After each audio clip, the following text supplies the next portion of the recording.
เทียนโอ้ยไปเวียนบ้านน้องเทียนอะไรจะมาคำเนี่ยเทียนฮะ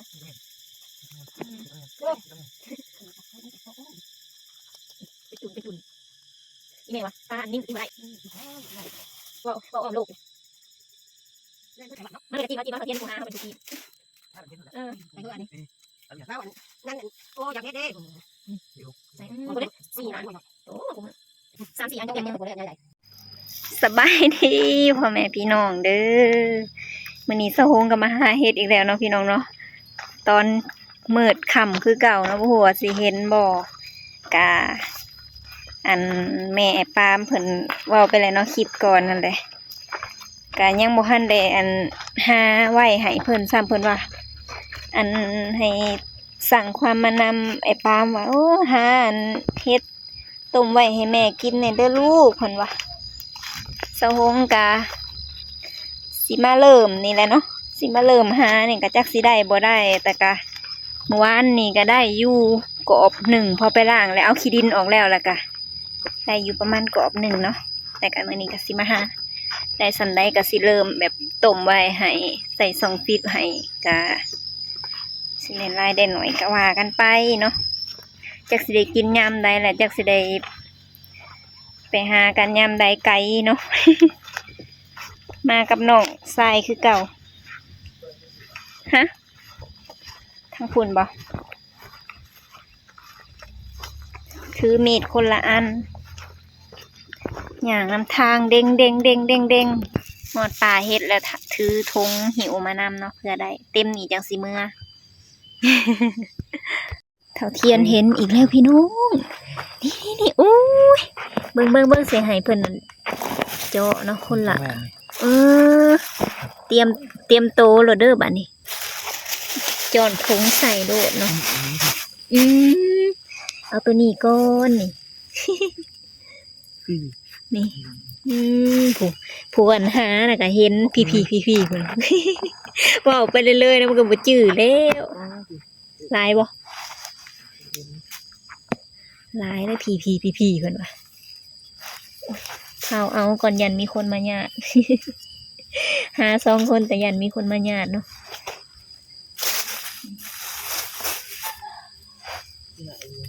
ทางฝุ่นก็มีอีกโอ้สมาสิได้ลายแท้โอ้ยแตกแล้วหมุนนะฮะเป็นคู่อยู่เต็มเลยบ่ผู้หาซอยนี่ก็ได้เรื่อง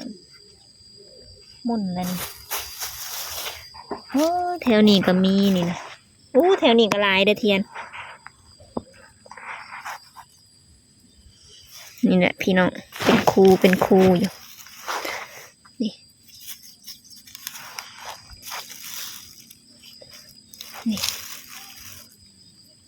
ส่วนหญ้าเพิ่นว่า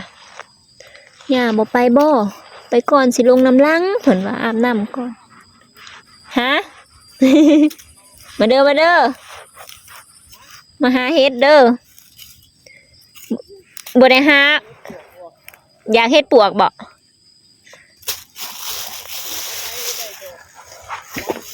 ได้บ่อยู่ในสายมันออกเลยห่างกัดอุ้ยหมุนหมดเลยนี่พี่น้องมีดเขาเจ้าก็สิหักซะแล้วอู้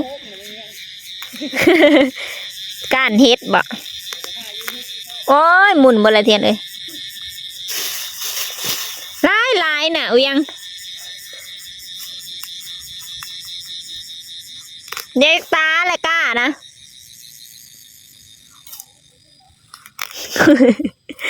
ไม่ได้ยินดอกคนว่าโอ้ยหมุนหมดเลยเทียนเลยมีดจวดใส่ละมีดเขาโพดเสียมันติดกันไม่อยู่เห็นดินเนาะเอาบัดได้กับจนหมุน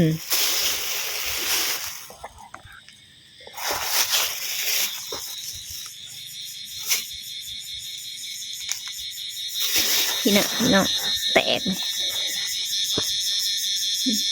2 ดอก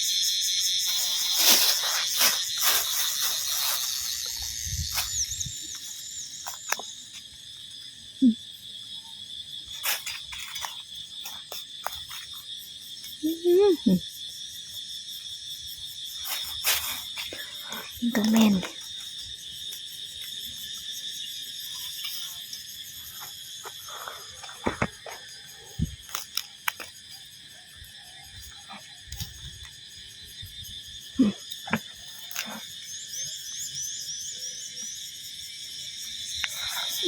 ปลูไปดีอยู่จะแม่นว่าลาย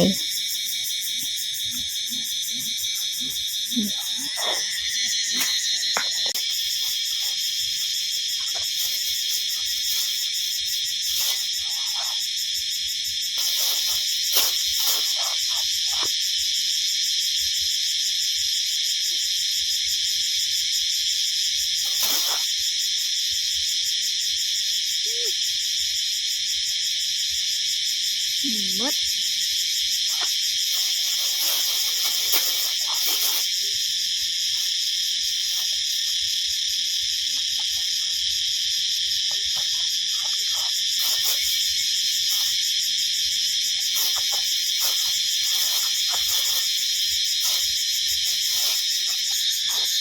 แม่นหมดเลย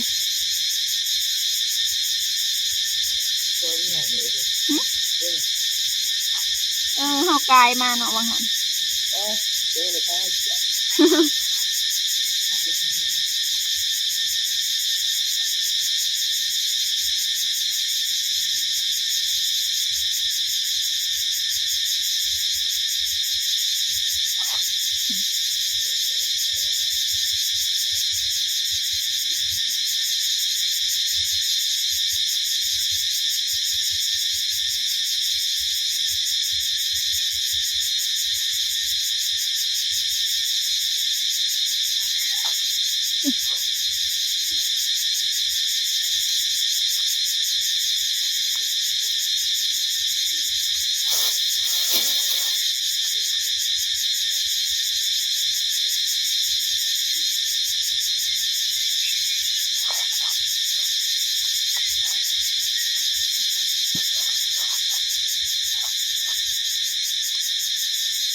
จวดเลยนี่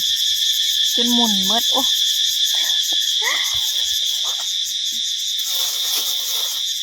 ถือมีด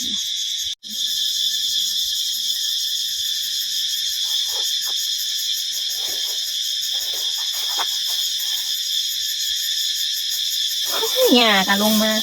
งุมลงมาส่วนหยอกเราลงมาอีกนี้มาเก็บเห็ดซอยเมื่อวานนี่นะหญ้าก็เก็บเห็ดซอยเนาะเจ้าคงก็เอามือเบิดเลย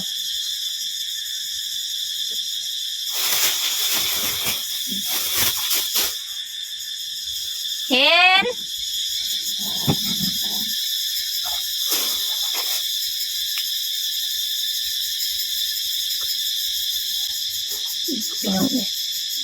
เห็นหญ้าหลายมายามใดก็ได้ยามนั้น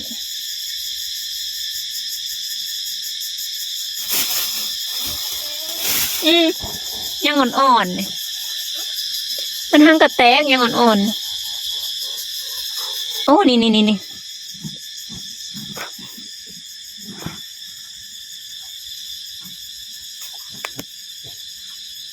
ยังหน่อยๆบริถือโคมลงมาบ่โอ้นี่นะเป็นแผ่นเนี่ยมันอยู่ดินผมผืนตัวแตกกระแตกก็บ่แตกกระบบ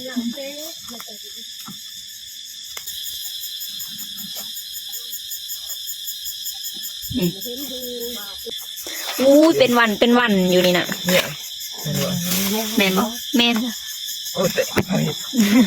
ถือมีดเสียสลอง โอ้ยมาค่ำตัวบอกเตียนบุญเตียนบ่มาอายุมื้อนี้ น้องแต่ก็อยู่ โอ้ยไปแหวนบ้านน้องนุเคียนนั่นแหละจังหวะค่ำนะเฮาก็ว่านี่ลายอะไรเด้แม่นบ่เลยแถวนี้นะเป็นมงขาวๆนี่นะเนี่ย แม่นบ่ นี่น่ะถ้าเคียนหา นี่ก็แม่นนี่ก็แม่น โอ้ย นี่ก็แม่น นี่เนาะโอ้ย เป็นจุนเป็นจุนอีแม่วะปลาอันนิ่นก็กินบ่ได้ปลาดุกก็กินบ่ได้เอาปลายังไปแห้งอีแมวเอาปลาแห้งแล้วก็ซื้อปลาแห้ง พี่แก้วเนาะ ผมอะไรก็ซื้อไว้กิน เนาะโมเมนต์บ่ แล้วกินกับข้าว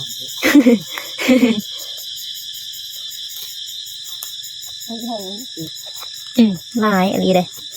มันขาด ว่าอ้อมโลกเลย แลนเพื่อนนั้นให้3แสนได้อยู่ ใครใคร ให้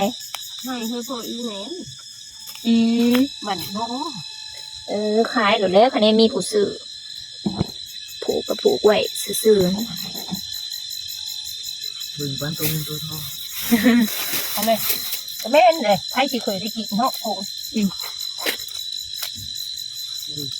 ที่หงตาดีเนาะโมเมนต์มันจะเด็ก ก็ไม่รู้ โมเมนต์เฮ็ดกับเด็กโมเมนต์เฮ็ดกับเอ้า นี่นะจิ้มได้กับแม่นจนเบิ้ล ย่าเย็กเนื้อชู เทียนหาไว้นี่นะว่าไปเลยหาบทอันนั้นบกวัดนี่นะนี่อุ้ย ย่าย่าที่นั่งเผาม วนคือย่ าที่อยู่เป็นมุ้งก็ชื่อ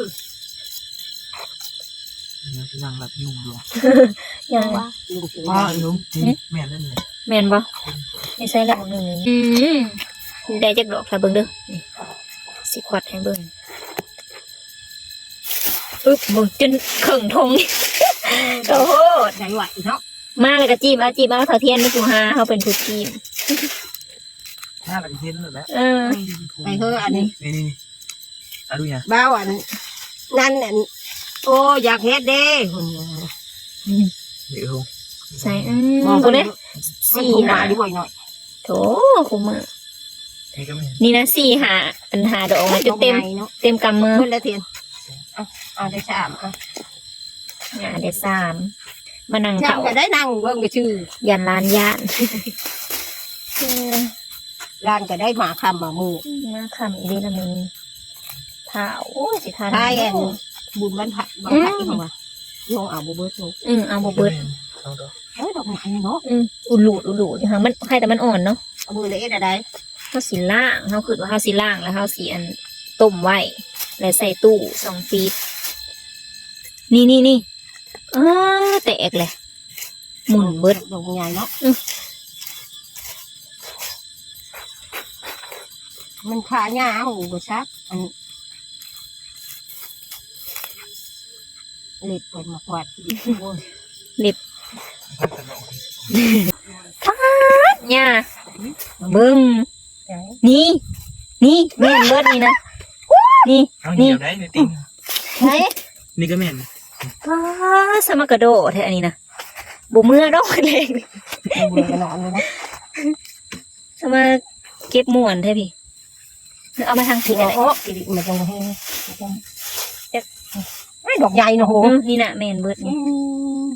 ตาเตะกัน บักเทียนมันจังว่ามันจะเฮากองอะไร มันจะเฮากองได้นี่ นี่เป็นแผ่น3 อันนี่ นี่นี่เอาเนี่ย คำมืดแล้วก็บริยูได้เศร้าปวดน้ำเฮ็ดนี่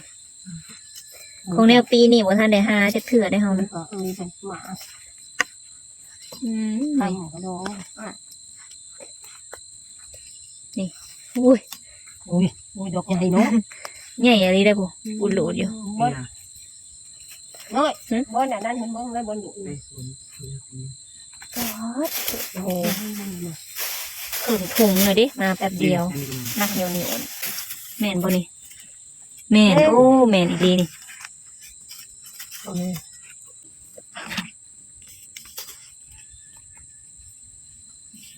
ยุงมาเลยยุงมาไล่เลยเสียงเพิ่นน่ะ คนคิดกูเจ็บไปก่อนเลย โอ้ยแตกเลย มันห้องกระหึ่นเนาะ ถือมีดหมุนเบิดเลยนี่น่ะนี่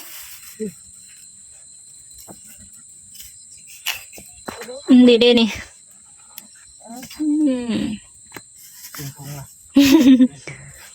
หาเฮ็ดยุงอะไรเอารอมันครบหมุนเบิดนี่พื้นเบิดพี่น้องจุดข้ามจนมือหญ้าก็งมเท้าไปนะ ถือถุงเฮ็ดให้พ่อมสองก็สิเมื่อเลยตอนนี้ก็18-19 โมงแล้วดิ ไม่ได้เห็ดเนี่ยไปเรื่องได้ ไปหานะไปหาเองนะ ก็หาเล่นกูแห้งเลย หญ้าก็ได้สอง เด็ก นี่ดิเป็นกระสมทบนะโอ้ยแมงกี่ลอยตีมัน อยู่ตรงนี้ บ่เอากินน้ำจะเอากินอะไรคันแช่น้ำไว้มันสิเป็นยังไงอยู่ มาที่แท้อีหยัง เอาเถอะเมื่อ มือมันก็ยุบเยอะทงอย่างไม่เว้น ว่าได้หลายถุงเติบได้นี่2 ถุง 3 ถุงคนได้นี่ ส่งโตเนาะ ขอบใจเด้อเทียน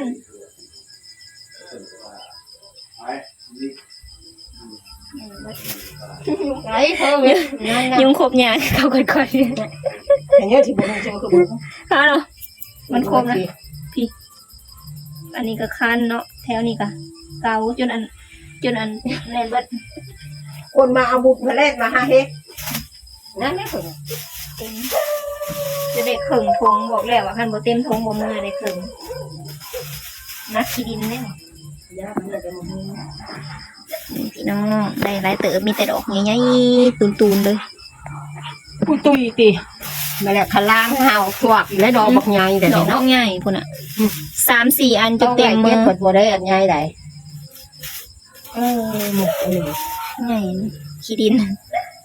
ขอบอกคิดเนี่ยแต่มันใหญ่ อันนี้อ่อนๆนะนี่ ใหญ่ ไม่ ใช่ แก่ คนที่ว่าเลยเนาะเดี๋ยวให้หน้าว่านี่จะได้ทำนี่บ่ เมื่อวานนี่บ่ได้หน่อยหนึงบดอันจะโลกหนึงเลยเนาะเมื่อไป ดังฟื้น ใจเด้อเพิ่นก็เอามาสุกนำให้แม่ของไอเทียนพี่น้องเอ้ยเพิ่นเอามาให้อันนี้ของย่าก็เอามาสมทบนำขอบเจอส้มก็มาเก็บเห็ดอะไรมื้อนี้ได้หลายเติบเมื่อก่อนน่าเอาให้เก็บบังเว้นนี่เพิ่นว่าจ้าตอนนี้เราหอนเฮือนแล้วสิมาแส่เห็ดไว้เนาะให้มันขี้ดินมันออกจะคงไปหามาบางคำตั้งก็หอดขับรถเข้ามาเครื่องทงแล้วบ่เป็นหยังได้ขี้ดินล้วนๆเบิ่งมือสะฮงกับบ่ค่อยได้ไปหาเฮ็ดหาฮ้อนบ่ได้ค่อยได้ไปป่าไปดงพี่น้องเลยหลังจากที่ได้ยินว่าที่แม่ย่าอยากเฮ็ดก็เลยได้ไปป่าเฮ็ดซะเนาะ ก็ได้มาจบดีน้องหาซอยกับย่าแล้วก็อันนี้ก็หน้าเอาไหแล้วก็อันนี้ก็ย่าก็เอามาใส่ตื่มให้น้ำเพื่อไปหาบองเว้นนี่หาถาสะหงบ่เห็นสะหงมาจ้าเถื่อมันวะแล้วก็เลยมาตื่มให้ได้บ่ร้ายก็มาตื่มกันเนาะอันนี้ของหน้าของเฒ่าเทียนเนาะผู้พาไปหาหั่นแหละแต่เพิ่นอะไรเป็นผู้อันตาดีกว่าสะหงเนาะอยู่นี่นะโอ้ยอยู่นี่สะหงก็เป็นคนไล่จิ้มเอาไปค่ะหอดยามของค่ำเนาะเดี๋ยวสิแส่ไว้ก่อนเนาะสิไปอาบน้ำก่อนบูขี้ฝุ่นมาจากยุงจากอีสัง